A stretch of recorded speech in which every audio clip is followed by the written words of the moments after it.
नाज़रीन अस्सलाम वालेकुम। खबरनामे में आपका खैर मकदम है। सबसे पहले नजर डालते हैं सुर्खियों पर। ट्रांसपोर्ट निजाम अवाम को सहूलतों की फराहमी में नाकाम, टाउन प्लानिंग कॉन्फ्रेंस से स्पीकर असेंबली का खिताब।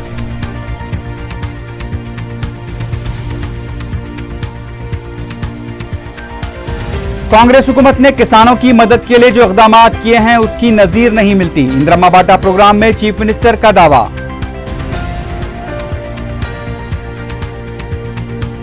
महकमा ट्रांसपोर्ट में तबादलों के लिए रियासती हुकूमत की मंजूरी, सिर्फ 20% तक तबादलों की हिदायत।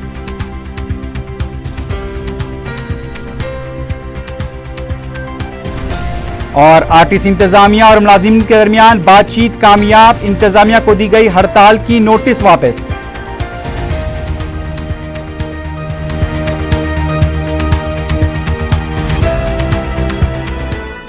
सुर्खियां आपने देखी है, बढ़ते हैं खबरों की तफसील की जानकारी।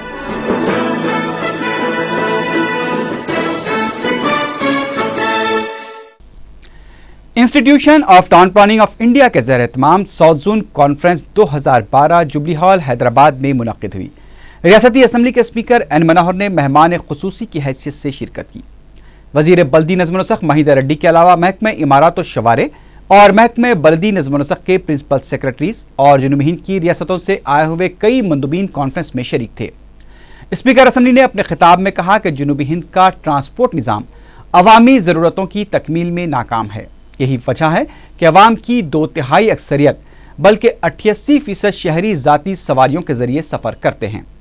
मेट्रो रेल प्रोजेक्ट भी जरूरी और कारआमद है, लेकिन यह प्रोजेक्ट ट्रांसपोर्ट के तमाम मसाइल का हल नहीं है। स्पीकर ने ग्रीन मॉडल ऑफ ट्रांसपोर्टेशन के निज़ाम की वकालत करते हुए कहा कि ऑटो रिक्शाओं के जरिए ट्रांसपोर्ट निज़ाम को बेहतर बनाने की जरूरत है।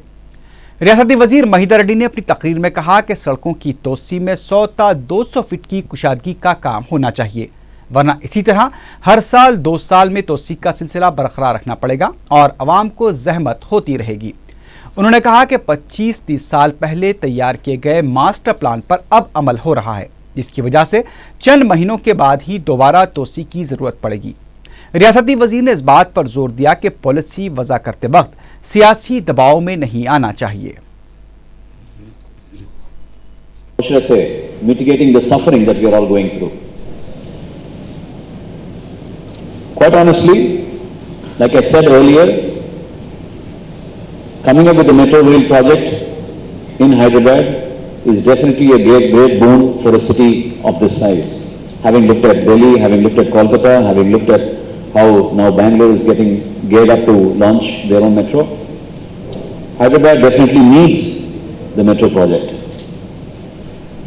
At what cost?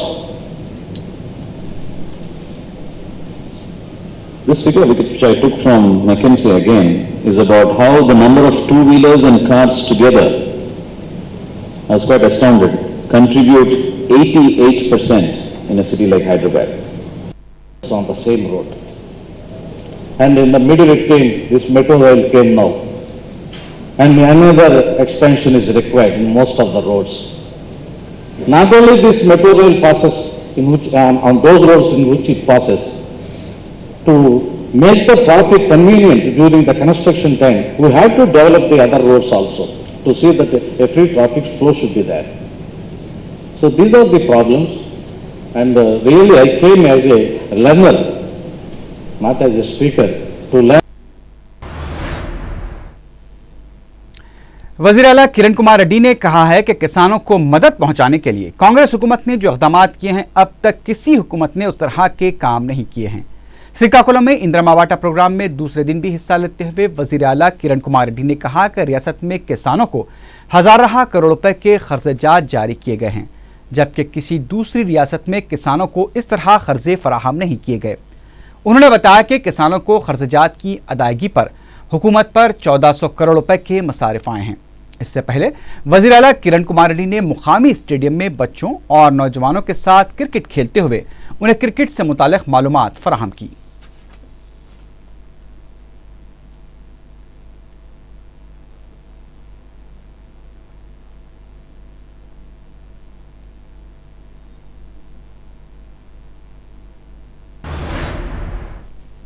उधर तेलुगु देशम ने कहा है कि ज़राअत क्रिकेट की तरह आसान नहीं है। मीडिया से बात करते हुए तेलुगु देशम के सीनियर लीडर वाई रामाकृष्णुडू ने कहा कि किसानों की मुश्किलात जानने के लिए उनके करीब जाना पड़ता है। सिर्फ क्रिकेट खेलते हुए और दौरे करते हुए किसानों के मसाइल पर बुलंदबांग दावे करने से कुछ हासिल नहीं होगा।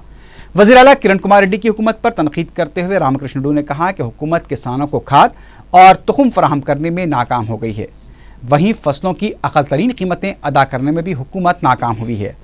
उन्होंने कहा कि वज़ीर आला किरण कुमार रेड्डी इंद्रम्मा बाटा प्रोग्राम के दौरान खुश्कसाली से मुतासरा इलाकों को नज़रअंदाज कर रहे हैं। उन्होंने कहा कि खुश्कसाली पर हुकूमत ने मरकजी हुकूमत को जो रिपोर्ट रवाना की थी, अभी तक हुकूमत उस सिलसिले में इमदाद लाने में नाकाम हो गई है। ఫెర్టిలైజర్ కొరత ఉంటే ఫెర్టిలైజర్ ఎందుకు సప్లై చేయలేకపోయారు? అదేవిధంగా లోన్ల కొరత ఉంటే అప్పులు తీరక అనేక మంది ఉంటే అప్పుల కొరత కూడా మీరు తీర్చలేకపోయారు. ఈనాడు వ్యవసాయం ఎందుకు నష్టపోతుందని మీరు చేసినటువంటి తప్పుడు విధానం వల్ల. ఈనాడు కాదు, ఆనాడు మన్మోహన్ సింగ్ ప్రధానమంత్రిగా ఉన్నప్పుడు WTO అగ్రిమెంట్ దగ్గర నుంచి కూడా చూస్తే రైతు నష్టపోయేటువంటి చర్యలు కేంద్ర ప్రభుత్వం UPA 2 కానీ UPA 1 కానీ ఈ రోజున కానీ రాష్ట్ర ప్రభుత్వం కానీ మీ ప్రభుత్వాలు జరిగినటువంటి రైతుకు నష్టం జరిగింది. महकमे ट्रांसपोर्ट में तबादलों के लिए रियासती हुकूमत ने हरी झंडी दे दी है। महकमे ट्रांसपोर्ट के कमिश्नर ने बताया कि 31 जुलाई तक 2 साल मुकम्मल करने वाले मुलाजमीन के 100% तबादलों के लिए दरखास्तें दाखिल की गई थी।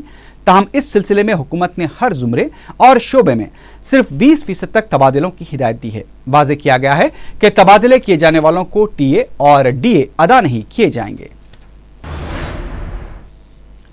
रियासती असम्बली के वेब पोर्टल का स्पीकर असम्बली एन मनोहर ने इफ्तिताह अंजाम दिया। इस मौके पर खिताब करते हुए एन मनोहर ने कहा कि ये वेब पोर्टल अरकान असम्बली को जवाबदेह बनाएगी और अवाम को भी अपने नुमाइंदे की कारकर्दगी का जायजा लेने का मौका मिलेगा। उन्होंने कहा कि इस वेबसाइट पर अवाम ई-पिटीशन के जरिए अपनी शिकायत भी दर्ज करा सकते हैं। इसके अलावा अरकान असम्बली के लिए हुकूमत के 6 फ्लैगशिप प्रोग्राम भी हल्केवारी तौर पर अपलोड किए गए हैं और उन प्रोग्रामों की पेशरफ्त से मुतालिक तमाम तफसीलात वेबसाइट पर दस्तियाब रहेंगी। उन्होंने कहा कि इन प्रोग्रामों से मुतालिक 7 ta 11 दिन के दौरान तब्दीलियां भी होती रहेंगी। जिन फ्लैगशिप प्रोग्रामों को वेबसाइट पर रखा गया है उनमें housing scheme, pension, ration, scholarships और आरोग्यश्री काबिल जिक्र हैं। स्पीकर एन मनोहर ने बताया कि इस वेबसाइट पर 1952 से असम्बली की कार्रवाई की तमाम तफसीलात दस्तियाब रहेंगी और इसी वेबसाइट पर असम्बली की कार्रवाई का रास्त मुशाहिदा भी किया जा सकेगा।